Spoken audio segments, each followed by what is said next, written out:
que vivan los pueblos y la democracia y la igualdad en este planeta. Boa tarde, ouvintes. Começa mais uma vez pelas ondas livres da Rádio Com FM, mais um Vozes do Mundo. O programa que é um oferecimento do projeto de extensão Conjunture do curso de Relações Internacionais da Universidade Federal de Pelotas. Meu nome é Fábio Duval, coordenador desse projeto, e apresento esse programa.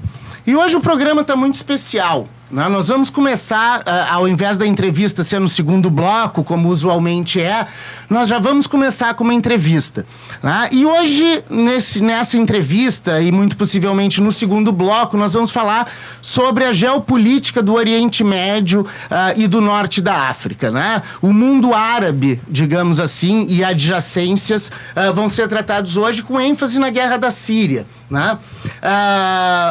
Quem vai falar hoje aqui como convidado é o professor Fernando Brancoli, da Universidade Federal do Rio de Janeiro.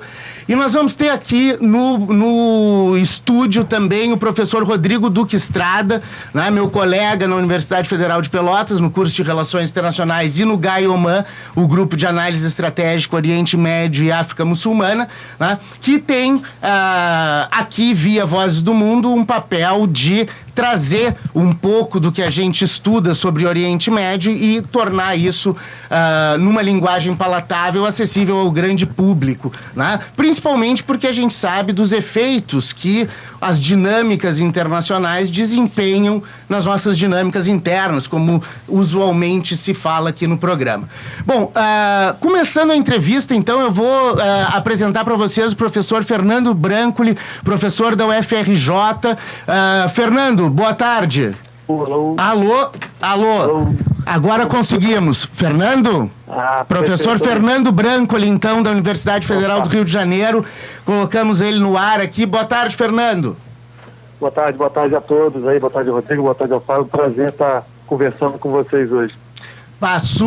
Super importante, né, a tua presença aqui, como uma pessoa que estuda e que já esteve presente várias vezes, né, no Oriente Médio. Eu queria que tu desses, assim, um pouco do retrato do que hoje é a guerra da Síria, né? Uma guerra que gerou tantos migrantes e refugiados, né? Que gerou tantas mortes, que gera tantos debates em cima da questão do tipo de armamento utilizado e também em função da dinâmica das grandes potências envolvidas nesse conflito. Como é que tu darias um mapa hoje da guerra da Síria? Bom, eu gosto de imaginar que o que a gente tem hoje na Síria é um pouco um conflito com diversos círculos concêntricos, será que a gente pode usar essa metáfora? A ideia é que se trata de uma revolta, né, que começa há 5 anos e meio, mais ou menos, envolvendo o governo do Bashar al-Assad, né, o governo ditatorial, e uma série de rebeldes, mas na medida que esse contexto conflitivo ele se apresenta, os grupos acabam sendo tragados para discussões regionais e globais de poder, né, de potências. Então a gente tem ainda, né, vamos imaginar então, esse primeiro círculo tem o governo do Bashar al-Assad enfrentando uma série de rebeldes com interesses diversos, tá? Vai ter gente pedindo democracia, vai ter gente pedindo califado, vai ter gente pedindo outra ditadura, mas aí a gente tem, dentro desse confronto, a entrada da Arábia Saudita e do Irã, que fazem uma espécie de micro-guerra fria ali na região, né? São países antagônicos que acabam apoiando lados distintos. Então reparem que a gente tem um contexto regional dessa guerra também, o que ajuda a explicar por que ela dura tanto tempo, porque o Irã e a Arábia Saudita investem dinheiro, gente, capital político para isso. E teremos aí o que podemos imaginar um círculo maior ainda, que envolve interesses de duas grandes potências, né, potências globais, que são a Rússia e os Estados Unidos, que apoiam também lados distintos. Tem interesses distintos, por exemplo, na permanência do Bashar al-Assad ou não. Se ficou confuso, a gente tem essa piada de que as coisas estão confusas quando você olha para o Oriente Médio, que é isso mesmo, tá rolando. Você diz que está simples, é porque você entendeu errado. Então a nossa ideia é um pouco, se trata de um conflito com múltiplos interesses, com muita gente envolvida, com muita potência colocando dinheiro e capital político dentro dessa história, o que ajuda também a explicar por que a gente não consegue vislumbrar um final para esse conflito, né? Porque, bom, o fluxo de armas continua, o fluxo de pessoal continua e, no final das contas, a gente não está discutindo só sobre Síria, a gente está discutindo sobre o novo papel da Rússia no Oriente Médio, a gente está discutindo qual vai ser a relação entre Irã e Arábia Saudita. A gente está discutindo um monte de coisa. Perfeito. Tem uma questão bem contemporânea, né, que acontece desde ontem, o chamado Vostok 2018, né, que é esse programa de treinamento militar conjunto, né, que está sendo desenvolvido na Sibéria entre soldados e forças armadas russas e soldados e forças armadas chinesas, né, que começaram esse exercício. 3.200 soldados chineses foram para a Rússia, para a Sibéria, 900 carros blindados, indicando uma aproximação, né, da Rússia com a China, né, que provavelmente vai ter muitos reflexos nessa guerra da Síria em função da posição global que se articula em oposição aos Estados Unidos. Como é que tu vês essa ligação da Rússia com a China e os possíveis impactos disso num desequilíbrio a favor do Bashar al-Assad na Síria?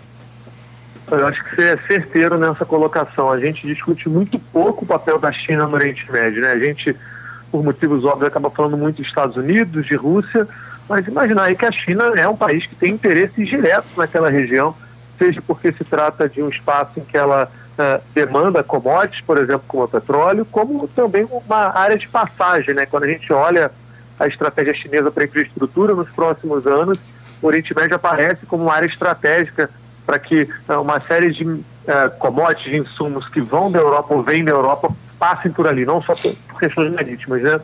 E uma das perguntas que a gente tem feito nesses últimos anos é, olha, quando é que a China vai querer lidar com o seu papel no Oriente Médio de maneira mais assertiva? Ou quando ela vai começar a querer mandar tropa, ou pensar em operações de paz, ou mobilizar, por exemplo, navios aeródromos, né, navios porta-aviões, ou algo parecido. Me parece que tem um indicativo agora chinês, que é um indicativo novo, de que vai começar a um pouco mobilizar essa musculatura militar de maneira mais importante com a Rússia e, por conseguinte, no Oriente Médio. Até agora a China tem atuado de maneira mais comedida no Conselho de Segurança, vetando algumas ações maiores na Síria, tem mobilizado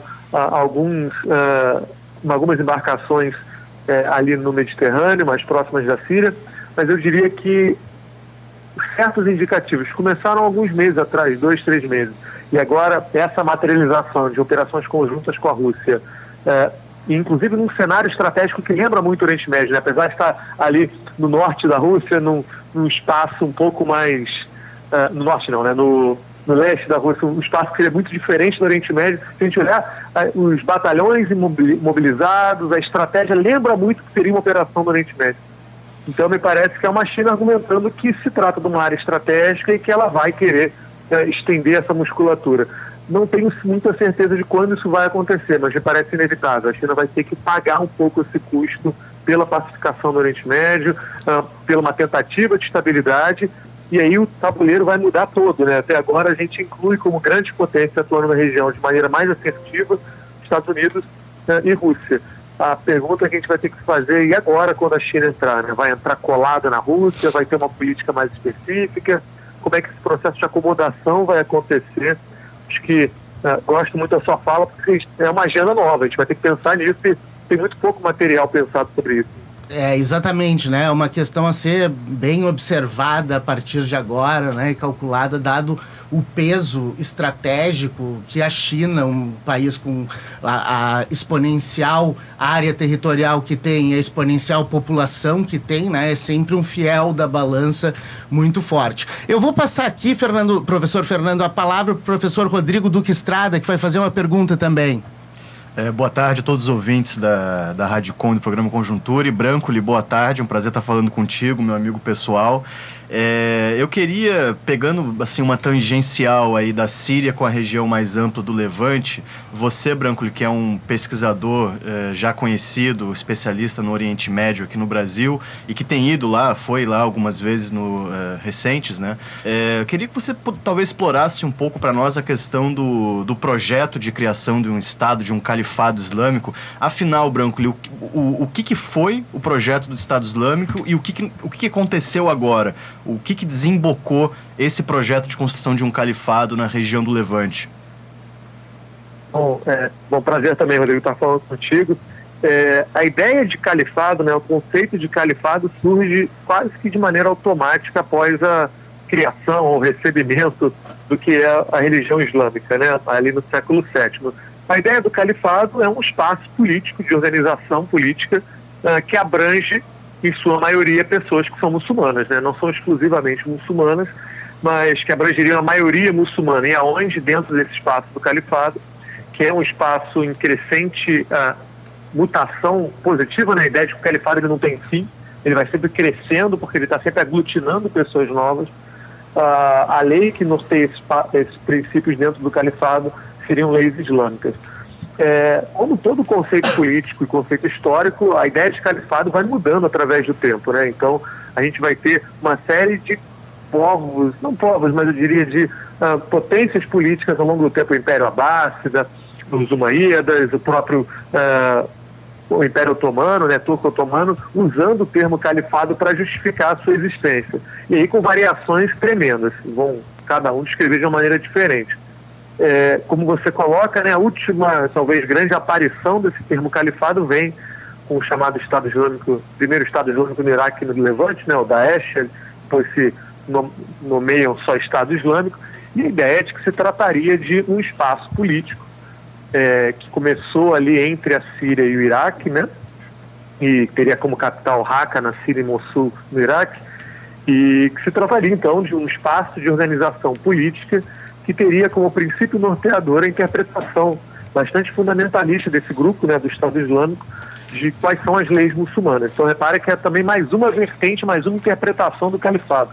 Se a gente fosse olhar o califado que seria na época de Mohammed, né, do profeta do Islã, do que seria o califado abássida, do que seria o califado otomano, são muito diferentes. Então a gente tem agora essa nova versão, uma nova interpretação do que é isso, e dentro dessa lógica do Estado Islâmico se trataria então de um espaço em crescente mutação para ser, né, cada vez maior, e que dentro dessa interpretação grotesca e bizarra do Estado Islâmico ocuparia o mundo inteiro em 60 anos. Inclusive tem mapas assim mostrando como é que seria a divisão do mundo dentro do que seria esse califado, né? O califado teve o seu maior alcance, né, o seu maior tamanho em meados de 2015, em que ele atingiu o tamanho mais ou menos da Bélgica, principalmente na Síria e no Iraque. Chegou a ter milhões de pessoas sob o seu comando, e com uma interpretação do que seria essa lei islâmica muito variável, Rodrigo. Se a gente olhar assim, bom, as mulheres teriam que usar, né, vestes cobrindo todo o corpo, os homens também teriam que deixar barba e coisa parecida.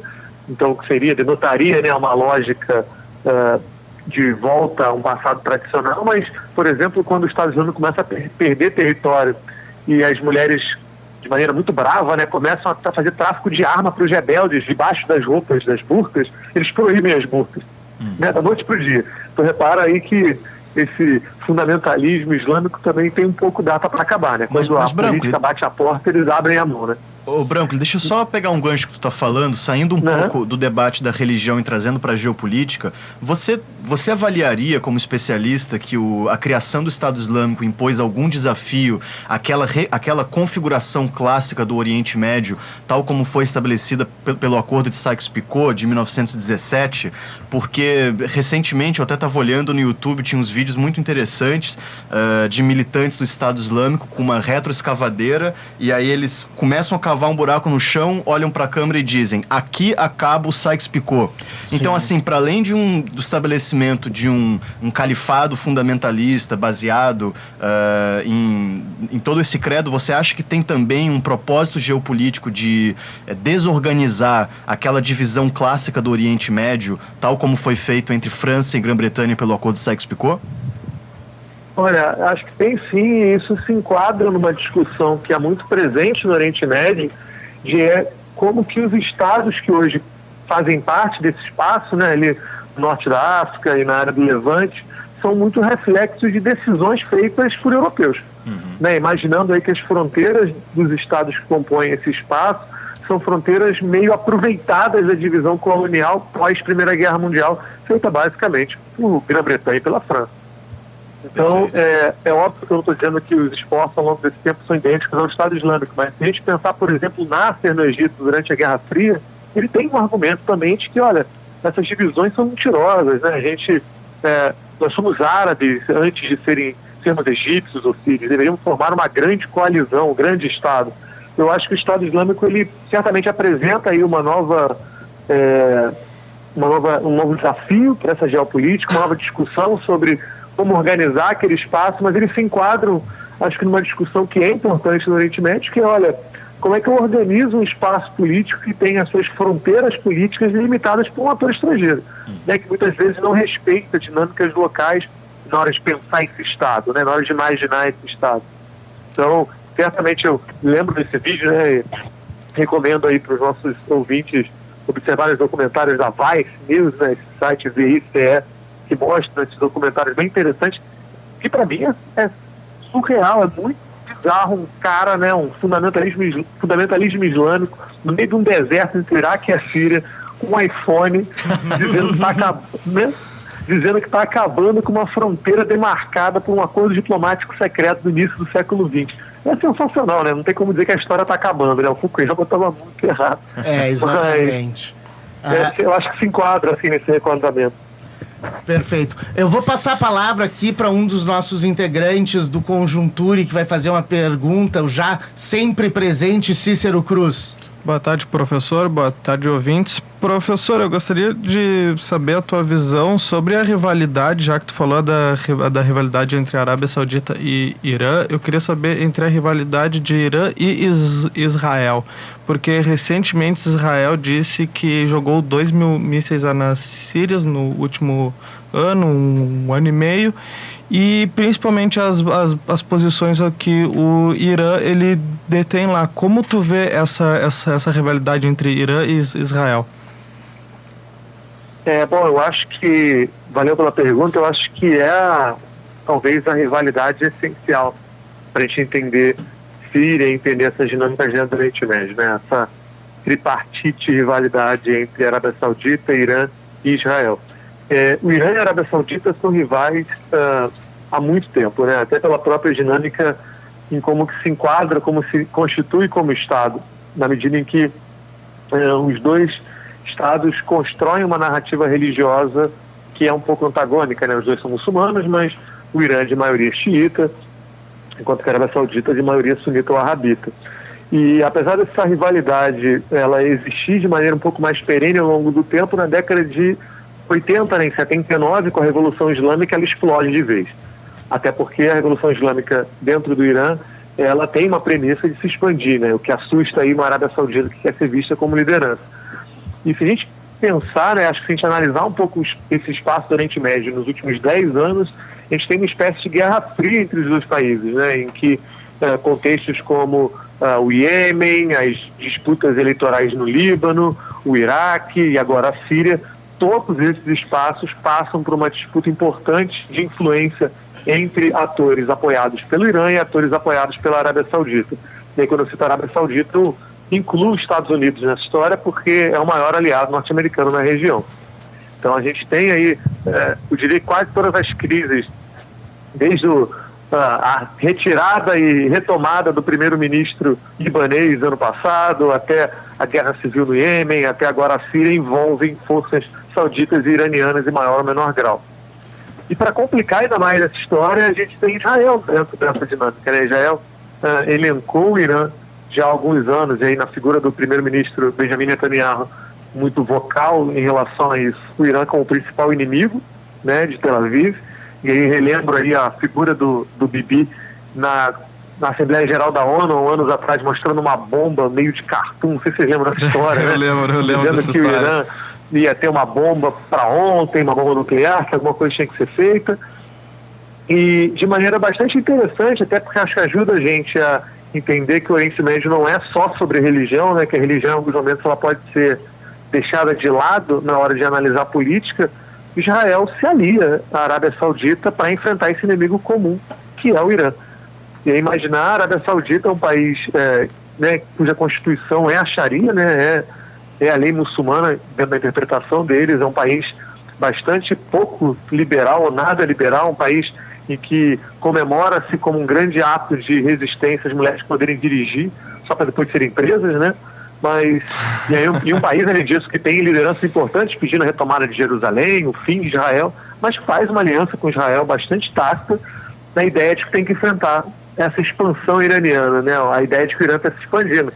E com manifestações bastante claras, não só de ações militares que não são aliadas, mas são coordenadas de maneira muito clara na Síria, e até, por exemplo, autorização de que voos que vêm da Europa em direção a Israel possam usar o espaço aéreo saudita, o que era impensável há poucos anos atrás. Então eu diria que a gente tem hoje uma aliança muito clara entre Israel, a Arábia Saudita e, obviamente, os Estados Unidos, na tentativa de contenção do que é visto como um regime expansionista, né, do Irã. Também dá uma embaralhada na nossa cabeça, né? Do ponto de vista, se a gente fosse imaginar que só a religião explica isso, não faz sentido um regime fundamentalista ou arabita saudita se unir ao Estado israelense, que inclusive tem reforçado esse caráter judaico como essência para entender, né, a nação. Exatamente, né? Levando em consideração o bloqueio que os países do Golfo eles estão fazendo ao Catar, e que esse bloqueio está resultando numa inflexão do Catar para uma aproximação com o Irã. Então quer dizer que a geopolítica agora do Oriente Médio ela está se redefinindo também, se voltando para a Ásia. Como que tu vê essa influência que vem da Ásia e o que vem da Europa ali? Então, que ficou um pouco ruim a ligação em relação à Ásia, é isso? Não, por causa da inflexão que o Catar ele teve para aproximação com o Irã. Essa aproximação que o Irã faz com a China e com a Rússia. Sim. Bom, o Irã tem relações com Moscou já há um bom tempo, né? As relações vêm desde 79, quando ainda estávamos falando de União Soviética, e as relações permanecem após a desintegração do bloco, né, em 91. Me parece que a Rússia vê no Irã um estado interessante, seja para perturbar os Estados Unidos ou para criar algum grau de tranquilidade na região. A região é estratégica para a Rússia, seja porque tradicionalmente a Rússia olha para aquele espaço como uma área de influência tradicional, né, desde a Primeira Guerra Mundial até hoje em dia. E, bom, a Rússia tem interesses, inclusive, que rebeldes chechenos, né, aquela área separatista da Rússia, que são muçulmanos, não ganhem treinamento em áreas de embolsões de não governança, depois voltem para dentro. Mas é também peculiar reparar que a Rússia é um aliado de Israel, né? Tem excelentes relações com Israel, tem uma população russa muito grande em Israel, então ela fica meio como esse fiador desses dois grupos, já, ao mesmo tempo em que é um aliado importantíssimo de Teherã, também tem boas relações com Tel Aviv. Inclusive, eu diria, mostrando até onde os dois lados podem ir, né? A Rússia meio que autoriza um pouco a ação israelense ali ao sul da Síria, meio que diz também até onde o Irã pode ir. Então é peculiar reparar essas questões. A Rússia, ou o Irã, melhor dizendo, olha a Rússia também como um espaço para tentar desbloquear essa espécie de cerco, né, que o Irã vem sofrendo nos últimos anos no que diz respeito ao Ocidente, de modo geral. Então a Rússia, como mercado importante, é também um espaço aí que os iranianos olham com carinho para tentar realizar trocas comerciais, realizar operações militares e coisas parecidas. Perfeito. Uma última pergunta para a gente fechar aqui, professor Fernando Brancoli. Tem um grupo humano que lutou e luta na guerra da Síria, né? E que é um povo sem Estado, né? E que tem é um problema, digamos assim, tanto para a Síria, para o Iraque, para o Irã e para a Turquia, que é o povo curdo. Como é que ficam os curdos depois da guerra da Síria? Alguma coisa mudou no sentido da constituição de um Kurdistão, ou os curdos estão fadados a continuarem sem o seu Estado? Olha, os curdos são talvez um dos atores mais interessantes da gente analisar, né? Como você bem coloca, a gente está falando de um maior grupo sem Estado do mundo, né?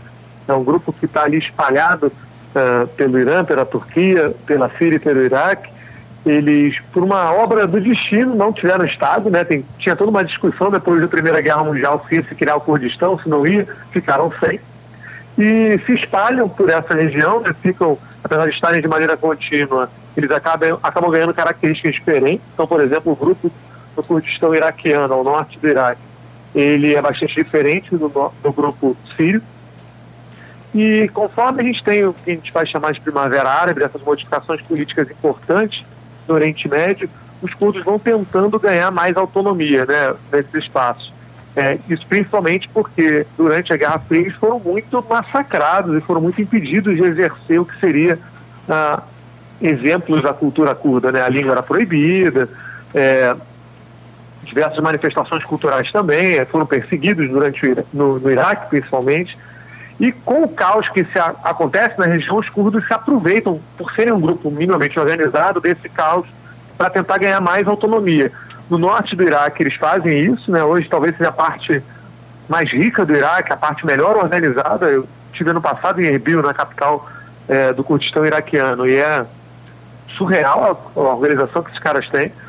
E na Síria também, com o caos da guerra civil, eles vão conseguir negociar com o governo para que possam voltar a ensinar curdo nas escolas e ter algum grau de autonomia financeira. Agora, qual que é o problema? Quando os curdos iraquianos, que eram muito próximos dos Estados Unidos, próximos da Europa, também próximos da Rússia, se empolgaram e no ano passado resolveram fazer um plebiscito para se separar do Iraque, para criar um Kurdistão, eles rapidamente foram rechaçados por Bagdá. Bagdá mandou tropa e ninguém apoiou os curdos. Foram deixados sozinhos, né? Na Síria ninguém fala hoje em criar Kurdistão, fala só em manter um federalismo, manter uma independência.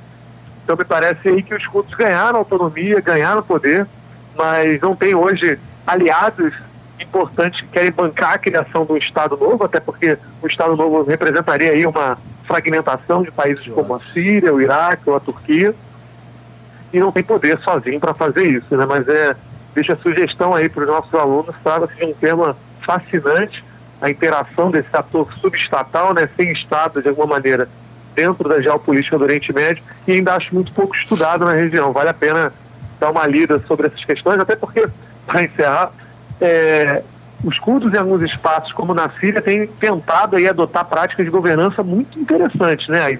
A área de Rojava ali, eles argumentam que estão fazendo uma espécie de ecoanarquismo, não sei direito o que significa isso, mas tem aí uma tentativa de emancipação das mulheres, tem uma tentativa de pensar o mundo de outro jeito. Então, para quem tem interesse no Oriente Médio, está pensando em uma agenda de pesquisa, os curdos são uma boa pedida.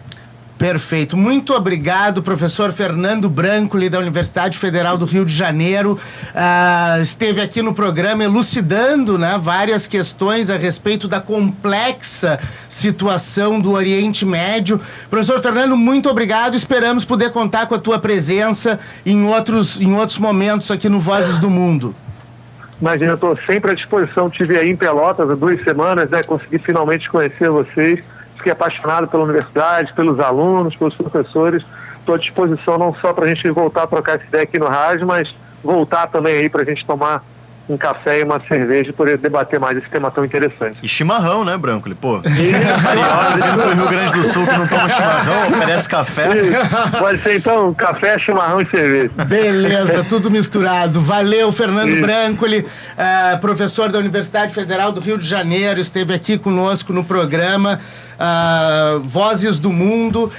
Eu queria mencionar também todo mundo que está aqui no estúdio, porque como nós começamos direto com a entrevista, eu não apresentei todo mundo. Temos aqui o estúdio hoje lotado, né? Temos aqui o Guilherme Niches, professor Rodrigo Duque Estrada, Maria Luísa Vuolo, Gabriel Silva e Cícero Cruz. Além de mim, professor Fábio Duval, coordenador do projeto e apresentador desse programa. Voltamos no segundo bloco com muito mais paz e bem.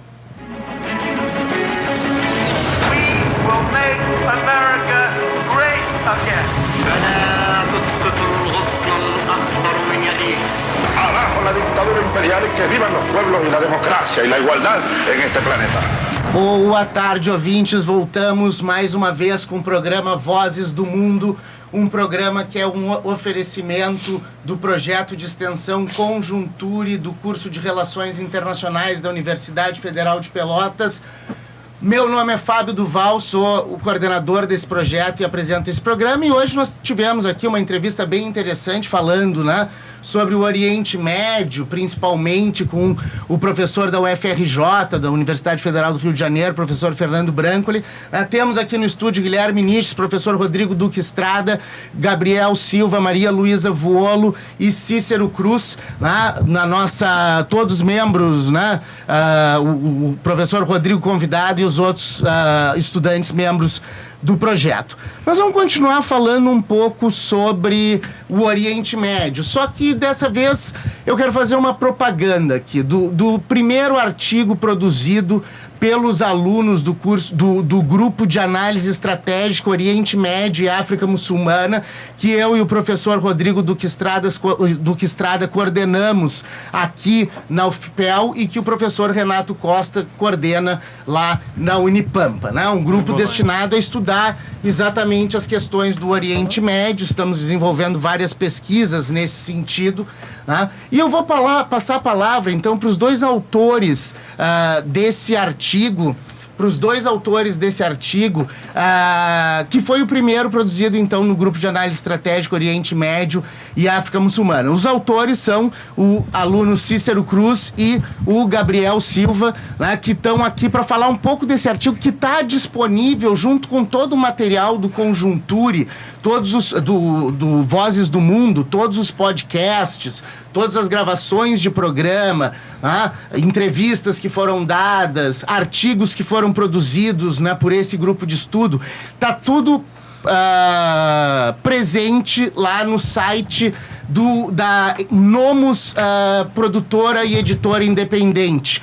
O site é www.projetonomos.com.br. projetonomos.com.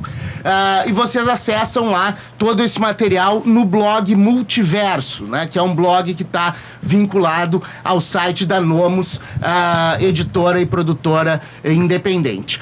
Tem um outro, antes de passar a palavra para o Gabriel e para o Cícero, tem um outro anúncio que eu gostaria de fazer aqui, que a Nomos produtora produziu, né, o filme dirigido pelo professor Rodrigo Duque Estrada e pelo professor Renato Costa, Um Fio de Esperança, que trata da questão do Saara Ocidental, um território no norte da África, um país no norte da África que ainda se encontra, né, sob domínio, né, e tem o povo sarauí que clama pela sua independência, né, baseado na autodeterminação que cada povo deve ter. É um documentário imperdível, já recebeu vários prêmios e hoje ele está de graça, acessível a qualquer um, no site da Nomos, né, www.projetonomos.com.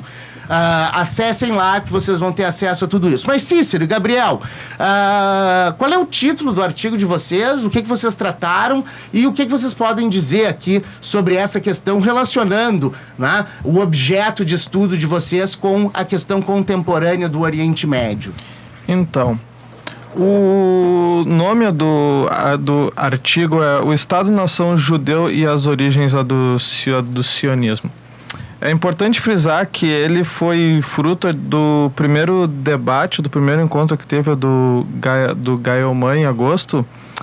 E a gente, nas discussões ali, a partir dos textos que a gente tinha que ler, a gente decidiu escrever esse artigo, mas refletindo o sionismo hoje e as consequências disso para o povo da Palestina. Então, para compreender o que está acontecendo hoje, se baseando nessa lei do Estado-nação judeu, que praticamente cria um apartheid entre judeus e palestinos, nós fomos buscar nas origens, como surgiu, quando surgiu.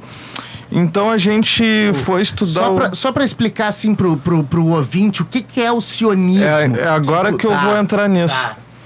Nesse ponto.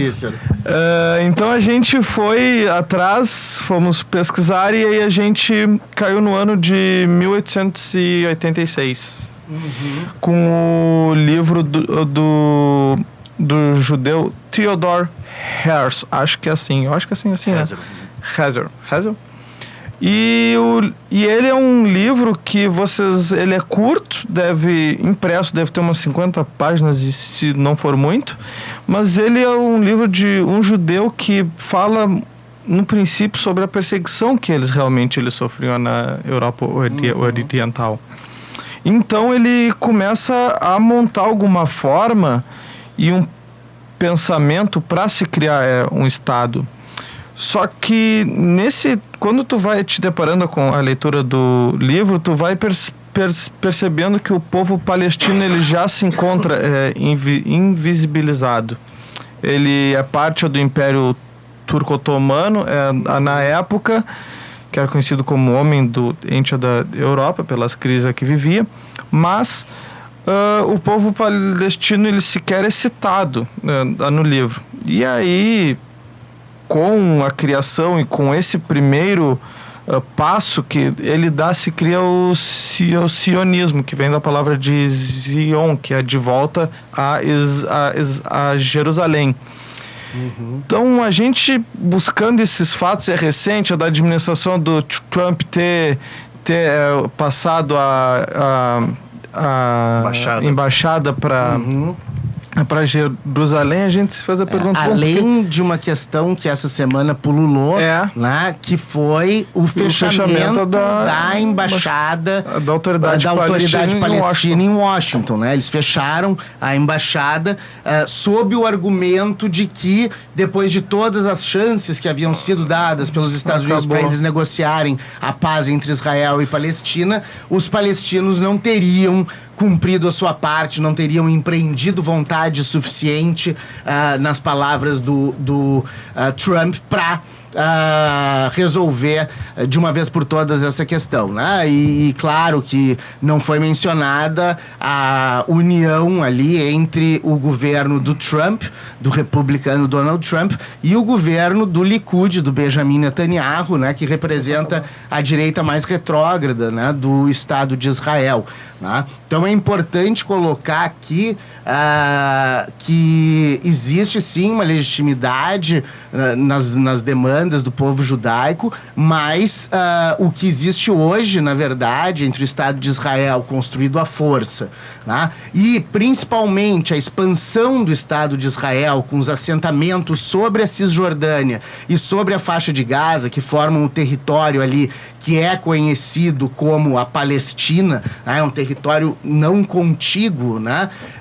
Então só isso já gera um problema, que para comunicar-me dentro do país eu tenho que cruzar por outro país, né? Então aí já tem um problema, mas de qualquer forma, né, o governo do Benjamin Netanyahu, do Likud, avança sobre os territórios palestinos sem pena, e diante da lei do Estado-nação de Israel, criada agora, né, há poucas semanas atrás, dia 9 de julho, né, poucos meses, 19 de julho, me passaram a informação aqui, desde o dia 19 de julho, os palestinos foram colocados numa posição subalterna enquanto cidadãos, dentro, né, do seu próprio Estado, ou daquilo que clamam ser o seu próprio Estado. Então a gente tem aí uma relação de forças, né, muito perniciosa da extrema-direita israelense com, eu não sei o que se pode chamar o Trump, porque ele não chega a ser de extrema-direita, ele é um imprevisível, né? Mas um imprevisível que tem uma carga,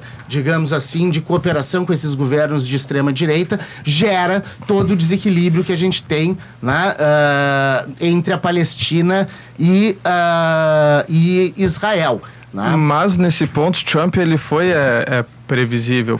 Porque sim, claro, é uma política de longo prazo. Exatamente, porque, como eu vinha dizendo, nessa construção do sionismo, que foi esse movimento no qual partiu do Theodor Herzl,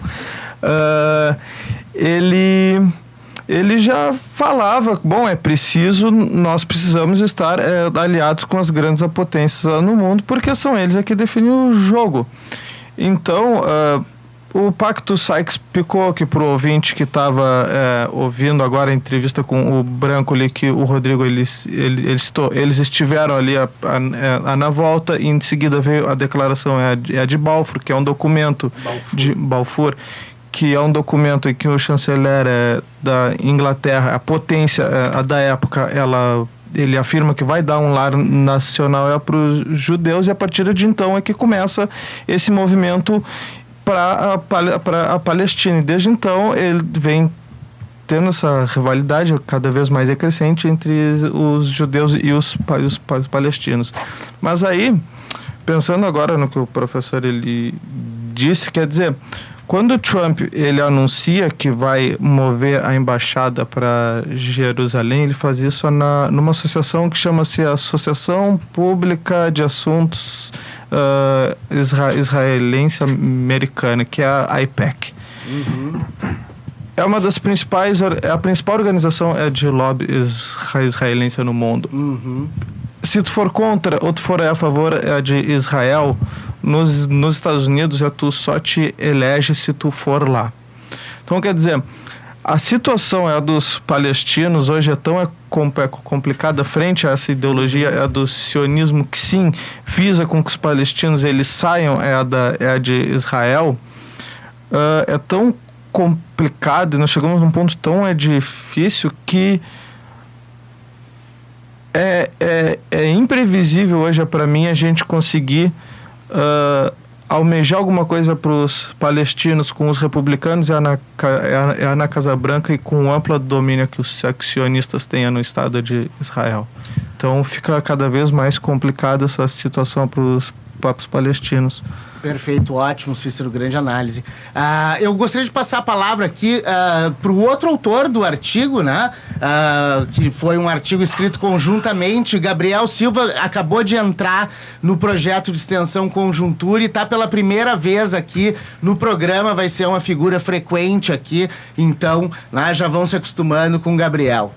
Primeiramente, boa tarde, ouvintes, boa tarde a todos aqui presentes, os professores, ilustres professores. Então, eu queria dar um apurado geral para os ouvintes sobre a questão do sionismo.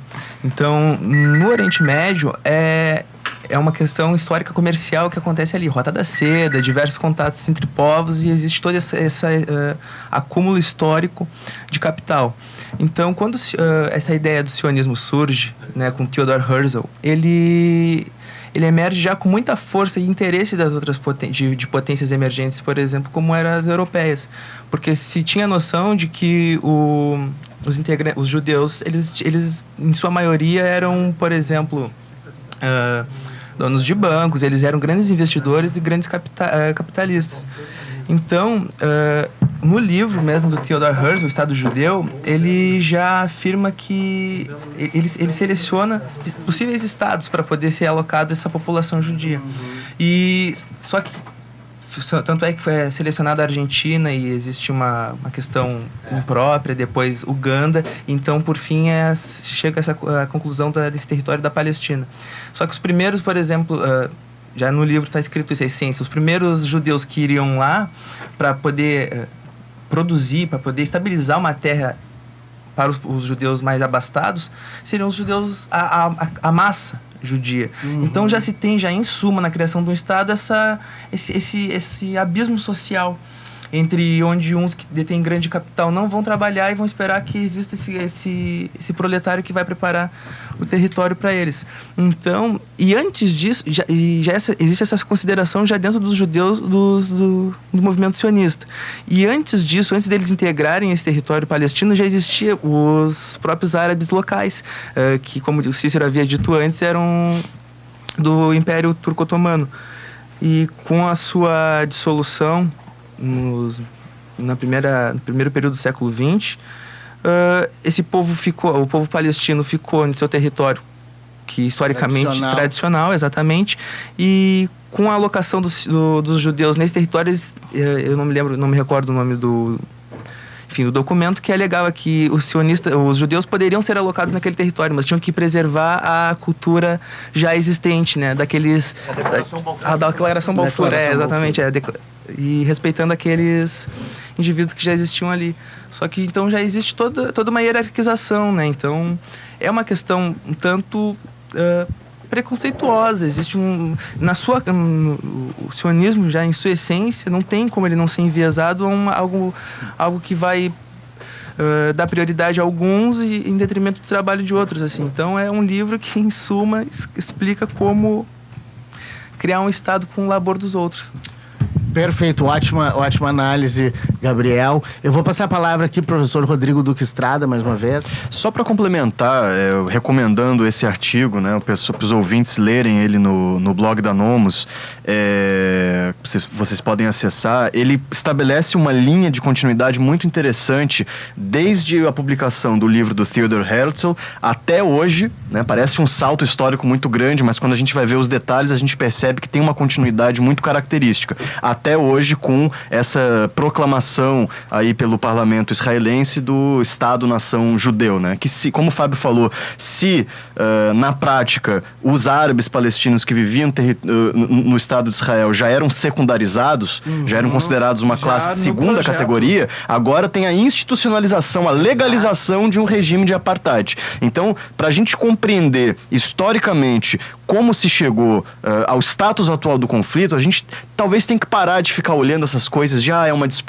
disputa religiosa, é muçulmano contra judeu, e vamos olhar do ponto de vista histórico um processo que é muito mais amplo. Quando o Theodor Herzl, é difícil pronunciar esse nome, ele publica esse livro, ele está dando uma mensagem muito clara de que os judeus do mundo inteiro precisavam se organizar enquanto movimento internacional e precisariam, para terem apoio na construção de um Estado nacional, de um lar nacional judeu, do apoio das grandes potências. Então o movimento sionista ele se articulou ao longo das décadas após a publicação desse livro do Estado judeu, com a Grã-Bretanha principalmente, já pensando os espólios que decorreriam da Primeira Guerra Mundial. Então, quando a Declaração Balfour vem, que o Gabriel acabou de relembrar aqui, escrita pelo Sir Arthur Balfour, que era secretário de Estado britânico, dirigindo ao Barão de Rothschild, que era das grandes cabeças do movimento sionista, ele está dizendo, basicamente, que a coroa britânica, que vai praticamente dominar a geopolítica do Oriente Médio, vai direcionar, vai dar todos os esforços para a criação de um Estado judeu. Então, a Declaração Balfour, ela já coloca o povo árabe nativo, autóctone da região, como um povo de segunda categoria, porque apesar deles dizerem nessa declaração que respeitariam tradições civis e religiosas, não dizem que respeitariam tradições políticas, que favoreceriam a criação de um Estado palestino. Mais grave ainda, o papel das organizações internacionais. Se a ONU já foi um problema tamanho, do ponto de vista diplomático, para realmente organizar o projeto de 2 Estados, imaginem que a Liga das Nações, a primeira grande organização de alcance mundial, digamos assim, né, tentando resolver, organizar o sistema internacional pós-Primeira Guerra Mundial, eles criam o mandato britânico sobre a Palestina, que no seu texto fundador já previa o esforço de promover o crescimento econômico do povo judeu em território palestino. E em nenhum momento o mandato britânico sobre a Palestina, ou seja, de uma organização internacional, gente, visa promover e defender também os direitos daqueles palestinos árabes que já viviam lá, né, Cícero? Não, e vai além, porque o mandato francês e o britânico ali na região do Oriente Médio, ele nada mais é do que o Sykes-Picot. E ele já é dividindo também as reservas de petróleo. E se a gente for puxar para essa geopolítica do petróleo hoje, do Chipre até Gaza, tu tem petróleo ali no mar. Claro. E quem está vivendo hoje numa condição desumana e subhumana na faixa de Gaza não pode passar de 3 milhas náuticas para pescar o peixe, porque as petroleiras Shell, que é da Inglaterra, a Royal Dutch, enfim... As 7 irmãs do petróleo. Exatamente. Elas sustentam esse projeto ali que não deixa mais pessoas ter direito ao acesso ao peixe, porque pelo que me consta, tu não busca petróleo com um barquinho. Então, sustentam, por causa de petróleo, um genocídio que está acontecendo na faixa de Gaza. Então, quer dizer, esse projeto, para o ouvinte ter ter uma noção, nem todo esse resultado ele foi articulado lá em 1917, porque na minha visão eles pretendiam que isso fosse até mais rápido, só que não deu.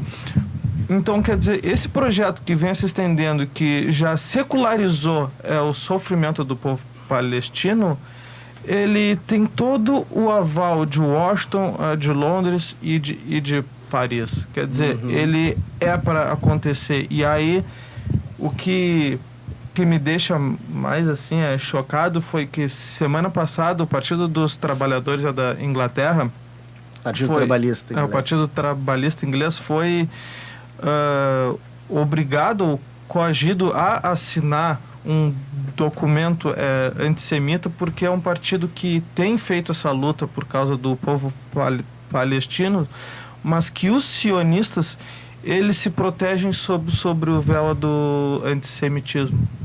Então, quer dizer, quando a gente ataca aqui esse projeto do Estado de Israel, a gente não está atacando aos judeus, mas a gente está atacando uma ideologia que acredita que há sociedades melhores que outras, que há sociedades que têm mais direitos que outras, que vão legitimando esse apartheid. Então, quer dizer, para o ouvinte entrar nessa dinâmica da Palestina, para compreender esse processo que vem se tendo desde 1917, como o professor ele já disse, com o aval das organizações mundiais e com o aval das potências. Se nós formos pensar, né, Israel não é uma caixa preta fechada, né? Tem vários setores dentro de Israel, principalmente os mais à esquerda, que inclusive concordam e reconhecem, né, a criação de um Estado palestino, né? Mas existe esse movimento sionista que vem desde o final do século XIX, né, e que tem ampla influência sobre o Likud, que é o partido de extrema direita, ao qual pertence o Benjamin Netanyahu, também chamado de Bibi, né? Que enfim governa Israel. A gente tem aí uma conjunção muito perigosa, né? Porque a gente tem uma conjunção de um movimento que se assemelha ao movimento nazista da supremacia ariana, né? Então qualquer movimento que desqualifique outro povo como sendo de segunda categoria, ele tem raízes, né, nesse pensamento sionista e se assemelha ao próprio processo de construção do nazismo, né? Da supremacia branca, da supremacia ariana. Então isso gera muitos reflexos, né? Hoje a extrema-direita brasileira, por exemplo, ela, quando faz protesto, ela levanta bandeiras dos Estados Unidos e de Israel junto, né? Então esses dois estados hoje, sob os governos que estão, eles representam sim a irrupção de tudo que é mais condenável na esfera do sistema internacional e na esfera dessas conjunções violentas que existem em determinados lugares do mundo, e a Palestina é um desses. Gabriel? E é muito fácil maquiar esse viés com a questão do petróleo, né? Com a modernização do mundo e essa questão do petróleo sendo cada vez mais latente, a geopolítica estratégica tornou Israel um lobby dos Estados Unidos e das grandes potências ocidentais no Oriente. Eu assisti uma palestra quinta-feira, semana passada, do embaixador Samuel Pinheiro Guimarães, onde ele alegava que o sistema internacional é de fato hierárquico, não é anárquico. E existe esse interesse explícito, é notório. Então, hoje em dia, é muito fácil justificar, como eu disse no início, essas atitudes, assim, esse viés nazista, destruindo o nacionalismo de determinadas regiões e ter sua autonomia, independência, enfim. Esse foi o Gabriel Silva, então, fazendo sua análise. Tivemos aqui repetindo, né, falando sobre um artigo que está lá no site da editora e produtora independente Nomos, na www.projetonomos.com. Vocês acham acham esse artigo lá, acham material que é publicado pelo GAIOMAN, o Grupo de Análise Estratégica Oriente Médio e África Muçulmana. Encontram também os podcasts, as gravações desses programas. E eu quero reiterar que a gente tem agora liberado para audiência de graça, né, o documentário Um Fio de Esperança, que trata da questão do Saara Ocidental, um filme dirigido pelo professor Rodrigo Duque Estrada e pelo professor Renato Costa. Rodrigo. E só para reiterar também, Fábio, que o pessoal que está interessado nessa discussão sobre Oriente Médio e Palestina, para acompanharem no nosso blog, porque além desse artigo brilhante que os guris escreveram, que é muito elucidador, a cada mês a gente vai continuar publicando análises dos graduandos que participam do Gaioman, desse grupo nosso de pesquisa, sobre a Palestina. Então a gente vai tentar fazer uma cronologia histórica que vem lá do fundamento do sionismo como movimento até a configuração atual do conflito. Então podem se inscrever no blog que a gente vai estar alimentando com análise desse pessoal que está aí engajado na pesquisa, para vocês terem um conhecimento mais amplo da luta histórica da Palestina. E além disso, o site da Nomos não é exclusivo, né, sobre o Oriente Médio, tem várias análises sobre vários tópicos importantes, né, que são escritas lá, né? Então confiram o site da nossa parceiríssima Nomos, produtora e editora independente. Vamos para mais um intervalo. No próximo bloco voltaremos com análise dos temas da semana, né? Temos a questão que saiu até no New York Times do envolvimento dos Estados Unidos numa tentativa de golpe com dissidentes das Forças Armadas venezuelanas. Vamos falar um pouco mais sobre o Vostok 2018, esse plano de cooperação militar entre China e Rússia, né? E outros temas candentes, né, que aconteceram ao longo dessa última semana. Voltamos daqui a pouco. Paz e bem.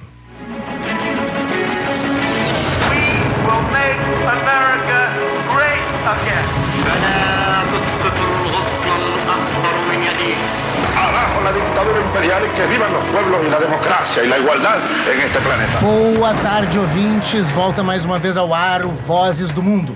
Um programa que é um oferecimento do projeto de extensão Conjunture do curso de Relações Internacionais da Universidade Federal de Pelotas. Meu nome é Fábio Duval, sou o coordenador desse projeto e apresentador desse programa. E temos aqui na mesa Maria Luísa Vuolo, professor Rodrigo Duque Estrada, Gabriel Silva e Cícero Cruz, né, para tocar agora nesse bloco a questão das notícias da semana. O que aconteceu essa semana de mais ordinário ou extraordinário nas relações internacionais e as análises, né, que nós vamos fazer dessas questões. Para falar sobre isso, eu vou passar a palavra para Maria Luísa Vuolo. Oi, boa tarde, ouvintes. Boa tarde, professor. Eu achei muito importante, essa semana saiu a Corte Suprema da Índia despenalizou a homossexualidade, que foi, na verdade, uma lei do século XIX, vitoriana ainda, quando a Índia era uma colônia, que proibiram a homossexualidade. Então, uma grande vitória para a comunidade LGBT. A Palestina teve seus direitos negados, como os meus colegas aqui já falaram bastante, mas o Trump, ele fechou, então, a missão diplomática da Palestina nos Estados Unidos. Então, eu acho que isso nega os direitos, claramente, assim, de reconhecimento internacional, porque, querendo ou não, os Estados Unidos, ele ainda é um polo de influência, né? Claro. Então, a autodeterminação da Palestina fica muito frágil depois de um ato como esse. Falando do Trump também, essa semana ele ameaçou o Tribunal de Haia. Para os ouvintes aqui, o Tribunal de Haia é o Tribunal Internacional Penal. Ele é um órgão que se propôs a investigar os crimes de guerra do Afeganistão. E então o Trump, ele falou que mais ou menos deu de cara, assim, com... Sim. Ele, inclusive, ameaçou os juízes, né? Pessoalmente. Ameaçou dizendo que iam impor sanções aos juízes do Tribunal Penal Internacional. e aos membros da, entre aspas, promotoria, né, que atua junto ao Tribunal Penal Internacional, que é um tribunal criado em 2008, né, pelo Tratado de Roma. 2008 é que entrou em vigor, né? Ele começou a funcionar a partir de 2005, desculpa. E, enfim, né, é um tribunal que julga crimes de guerra, crimes contra a humanidade, genocídio e crimes de guerra, como eu falei. Né? Basicamente, essas acusações são sobre o que os oficiais de inteligência da CIA e os oficiais militares do Exército dos Estados Unidos, eles fizeram no Afeganistão. Então, quer dizer, a gente está há quantos anos em guerra no Afeganistão? 17? Há 17 anos em guerra no Afeganistão. Ontem foi 11 de setembro. Sim. Então, quer dizer, muita coisa do que eles estão fazendo, essa reclamação lá, é contra os Estados Unidos. Sim. O Bill Clinton, ele ajudou a criar o TPI. Basicamente... isso é questão importante. O Bill Clinton ajudou a criar, mas os Estados Unidos nunca se submeteu à jurisdição do Tribunal Penal Internacional. Exatamente. Porque os países precisam aceitar a jurisdição, a capacidade de dizer o direito, o exercício da aplicação do direito que os juízes fazem sobre os casos concretos. Isso tem que ser aceito pelo Estado, porque a gente vive num sistema internacional em que os Estados são soberanos. Então, soberanamente, eles podem escolher ou não fazer parte de um tratado. Né? Mas há alguns tratados internacionais e alguns tribunais que fica até feio não participar. Né? E esse é um deles, né? Porque trata dos crimes mais horrendos que a gente pode ter na humanidade, que são os crimes contra a humanidade, o genocídio, os crimes de guerra, enfim, né? Todos esses que têm um substrato humano que sofre, né? Muito intenso. Então, temas como meio ambiente, temas como o direito humanitário, que seria esse aplicado pelo Tribunal Penal Internacional, eles são muito caros nas relações internacionais. Mas a tendência hoje dos Estados Unidos, né, sob o mandato do Trump, é absolutamente negar simplesmente a existência desses ramos jurídicos que são tão caros para a humanidade. Né?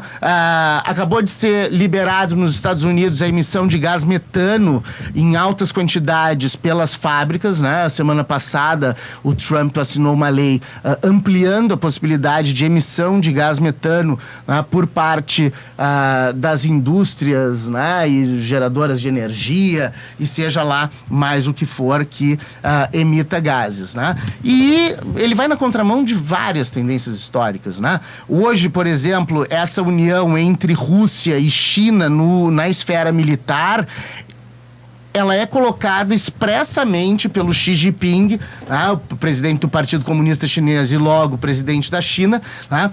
Ele coloca claramente ali que essa aproximação de antigos rivais da Guerra Fria, vamos lembrar, né? Porque a gente tinha todo o comunismo maoísta chinês e tinha todo o stalinismo, né, na União Soviética. Então, assim, estados que tinham uma relação conturbada, o temor que a Rússia tem do poder de influência da China sobre toda a porção sul das suas adjacências, que eram a antiga União Soviética, ali, Cazaquistão, Azerbaijão, Tadiquistão, Uzbequistão, Quirguistão e até o Afeganistão. Né? Todos os estados com mão, né, ficam ali naquela linha. Aí o temor da China, do temor da Rússia, de uma influência da China maior nessa região, leva a que o Putin e o Xi Jinping decidam, não, vamos unir forças. E nesse sentido, eles colocam essa união de forças como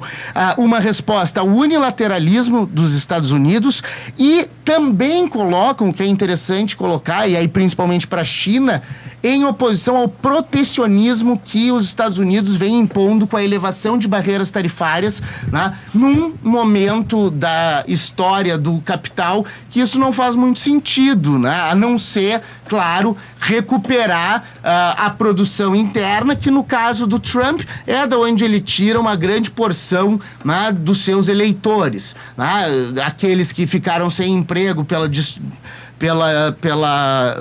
dissolução, de certa forma, pela decadência, melhor dizendo, por exemplo, da indústria automobilística em Detroit, né, que era uma grande fábrica de carros, entrando carro chinês e japonês, aí isso quebra. O Trump vem na contramão das tendências internacionais e diz, não, vamos fechar o mercado e vamos restabelecer, né, essa área produtiva aqui para os americanos. É bem o discurso da extrema-direita, que a extrema-direita faz de uma maneira geral aí pelo mundo. Maria Luísa, tem mais alguma notícia dessa semana?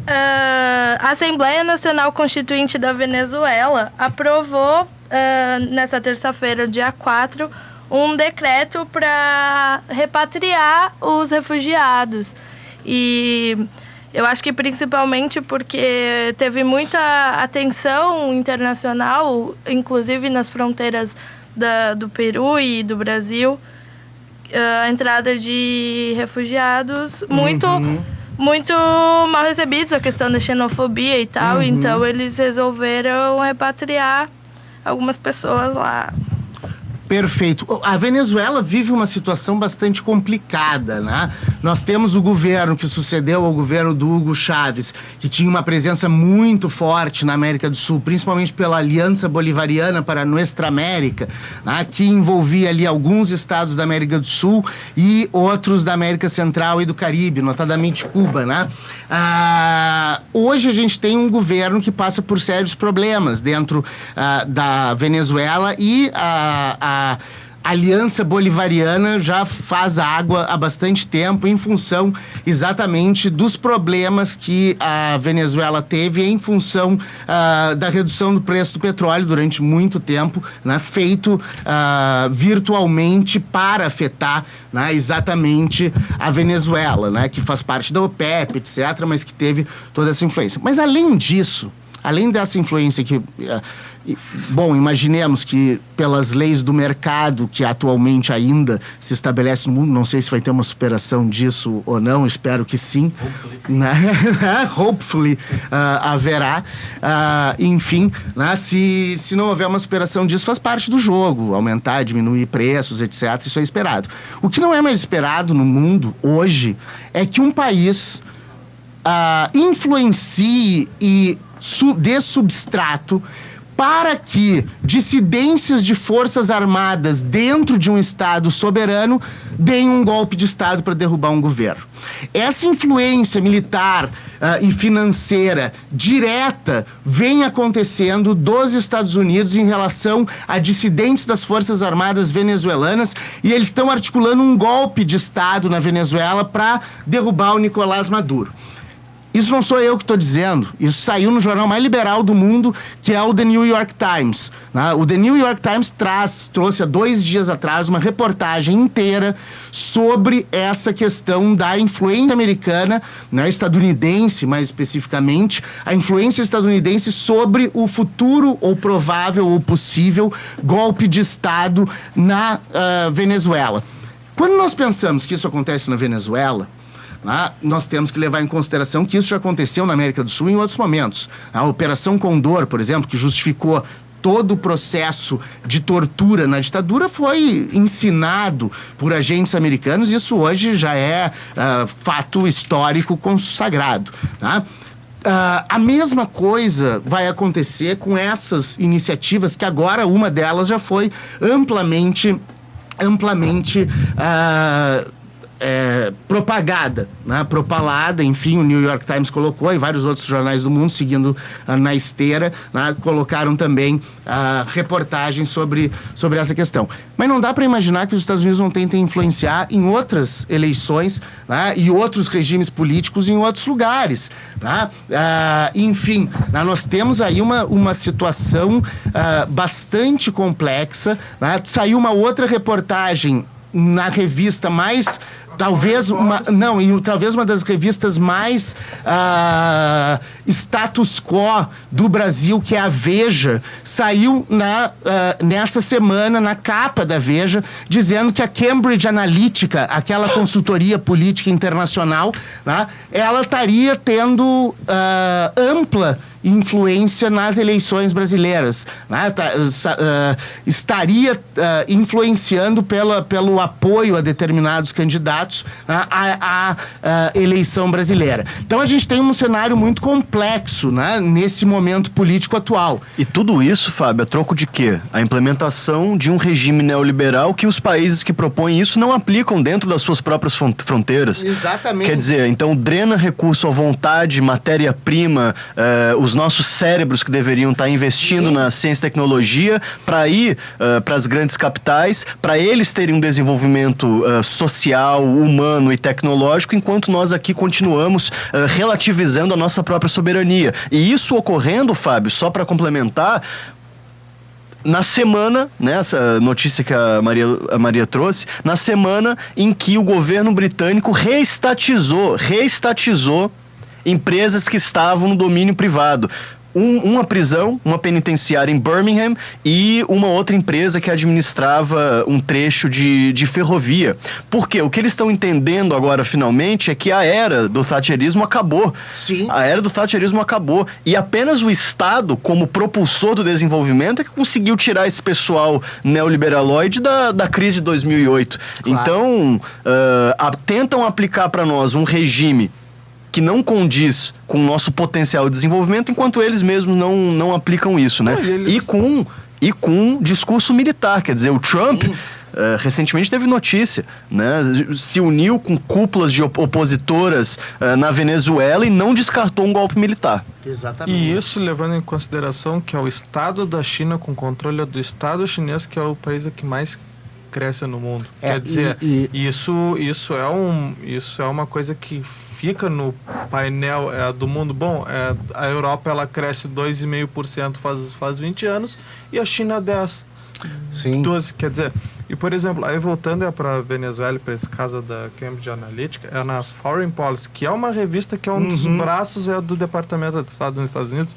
E em maio ou em março desse ano, eles já falando que estava articulando com generais que são dissidentes e que são esses generais que vão levar a paz e a democracia para a Venezuela, aquele mesmo papo de sempre. Claro. Então, quer dizer, isso já está até na mídia, já está como dado, só que tu ainda encontra uma certa oposição na América Latina a um movimento desse, porque uma coisa é tu atacar El Salvador, que é um país pequeno.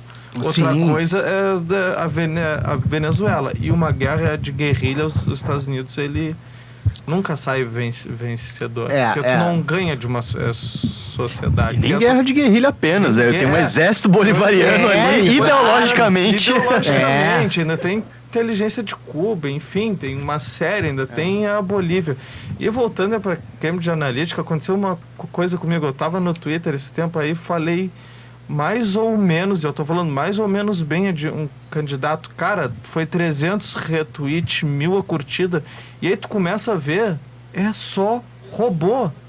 Claro. Só os famigerados algoritmos, os né? algoritmos, velho, é um bagulho absurdo, Que vão condicionar muito, inclusive, essas eleições atuais. Vão condicionar. Já estão. A McKinsey, que é uma das principais consultorias empresariais do mundo, né? Extremamente liberal, coloca hoje como grande dica de investimento no mundo, ou seja, canalizando propositalmente para o setor que ela vai apoiar e vai investir, né? O que seus clientes vão investir, ela coloca ali como a automação, a robótica e a inteligência artificial como as grandes tendências do mundo hoje, né? Essa automação a gente já vê pelo todo o processo de digitalização que aconteceu, ele gerou uma série de perda de empregos, né? Porque hoje é só entrar num banco que tu vê, né, a diferença do que era um banco há 20, 30 anos atrás e o que é um banco hoje. Não estou falando contra o desenvolvimento, né? A minha única crítica é que a modernidade ela deveria espalhar os seus frutos para toda a humanidade, não só para um grupo pequeno e construir um abismo cada vez maior entre aqueles que têm e aqueles que não têm, né? Mas, enfim, essa tendência, né, essa tendência da inteligência artificial, ela vai se desenvolvendo sem um grande debate filosófico sobre isso, o que é muito importante. Por exemplo, qual é a medida ou até onde a inteligência artificial pode substituir atividades eminentemente humanas? Isso precisa de uma discussão ampla, filosófica. Por exemplo, um carro automatizado. Se ele tiver que bater numa velhinha ou num grupo de crianças ou numa árvore, o que ele vai escolher? Né? E se ele vir em alta velocidade e atropelou as crianças, quem é que eu vou responsabilizar? Então são questões que estão muito candentes ainda e que tem muito pouco debate, mas que o sistema financeiro já vem com toda a força investindo nesse setor. O que me preocupa são, além dessa questão do exemplo do carro, é como a inteligência artificial vai ser usada nas esferas da inteligência de Estado, né, e da inteligência privada, ou seja, né, os espiões, tanto estatais quanto os espiões industriais. Né? Enfim, a gente vai ter ali hoje, aviões não tripulados, por exemplo, para lançar mísseis. Reconhece alguém, né? É errado, porque é de burca, né? E voltando por Oriente Médio, manda um míssil na casa de uma pessoa. Exatamente. Aí depois fala, me desculpa, o nosso sistema errou. É uma grande questão a ser discutida, né? Até onde necessita-se ir com o substrato humano e até onde a gente pode passar para as máquinas, né?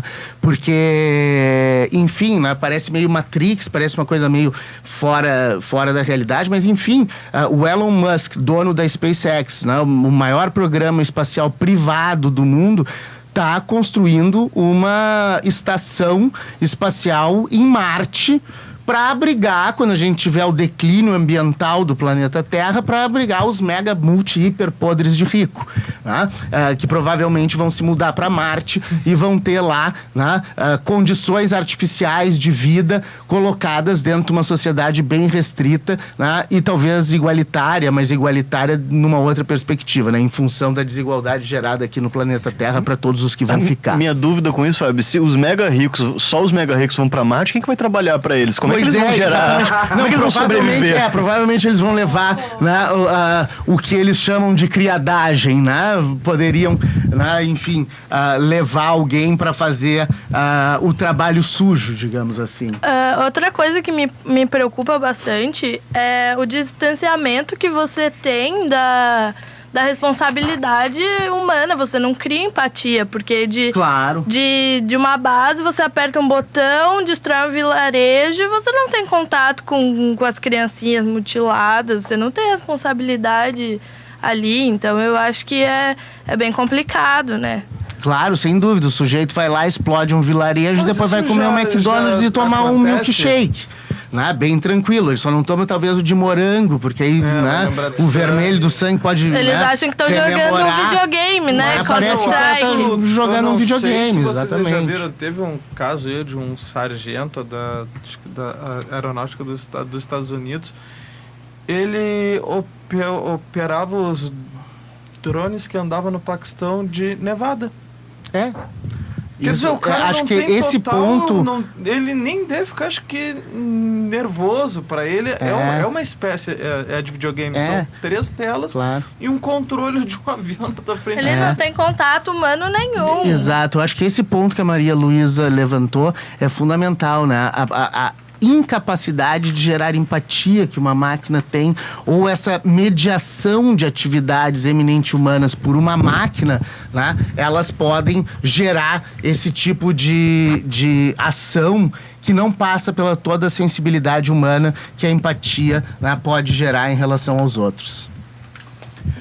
Bom, nós vamos aqui, né, iniciando o fim do nosso programa. Né, nosso programa vai até as 2h30, faltam 2 minutos para isso. Enfim, eu gostaria de agradecer ao professor Fernando Brancoli, que teve presente hoje no nosso primeiro bloco via telefone, falando lá do Rio de Janeiro. Ele é professor da Universidade Federal do Rio de Janeiro, falando sobre a guerra na Síria. Queria agradecer muito a presença do professor Rodrigo Duque Estrada, né, que está aqui no estúdio, né, e que nós somos parceiros, né, nesse projeto do GAIOMAN, do Grupo de Análise Estratégica Oriente Médio e África Muçulmana. Temos aqui o Cícero Cruz, Gabriel Silva e Maria Luísa Vuolo, né, alunos membros do projeto de extensão Conjuntura, e eu queria passar a palavra para o professor Rodrigo aqui se despedir e para o resto do pessoal dar um tchau, né? Só para dizer que eu fiquei muito feliz com esse convite, Fábio. Eu vim com um tema para falar, né, conversar sobre a região do Maghreb ali no norte da África, e a gente acabou se entusiasmando com temas também tão prementes e importantes, mas já fica então para uma próxima para uma próxima vir falar sobre o norte da África. Perfeito. Que é também um tema fascinante, né? Enfim, uma região complexa demais, né? A região árabe da África, né? Às vezes o pessoal não associa muito o mundo árabe com o continente africano, mas todo o norte da África tem, né, essa característica, digamos assim. E só para mandar um abraço para Renata Severo, secretária ali do Mercosul, que estava nos assistindo, nos ouvindo. Ela é uma ouvinte religiosa desse programa. Renata, um abraço aí, muito obrigado pela audiência, show de bola, né? Cícero, vai lá, manda o teu tchau. Então, gostaria de agradecer aos ouvintes por estarem até agora conosco e até a próxima. Eu tenho que agradecer a todo mundo, né, que está nos escutando, e o imenso prazer de poder estar aqui, né. Valeu. Enquanto a gente falava agora, eu vi a notícia de que, falando em norte da África, acabaram de bombardear o aeroporto de Trípoli, na Líbia, e é isso aí, a gente não para, é um prazer imenso estar aqui. Beleza, vamos encerrando mais um Vozes do Mundo na próxima quarta-feira, das 13 horas às 14h30. Quero mencionar a presença também do Juliano Lima na parafernália eletrônica, que torna possível com que a gente faça essas entrevistas à distância. Paz e bem, até a próxima quarta.